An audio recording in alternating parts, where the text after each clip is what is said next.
শীতের কথা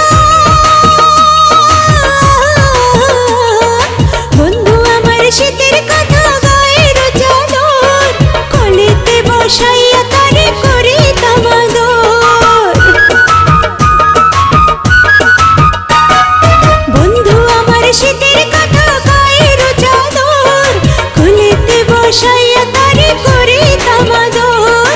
এবার পামু আপন কইরা বাতাস বলেছে, এবার পামু আপন কইরা বাতাস বলেছে, ও ও ও আমায় পাগল করেছে, ও ও ও আমায় উদাস করেছে। মন কোকিলা ডাক দিয়েছে বুকের ভেতরে, রইতে আমি পারি না তো ঘরের ভেতরে।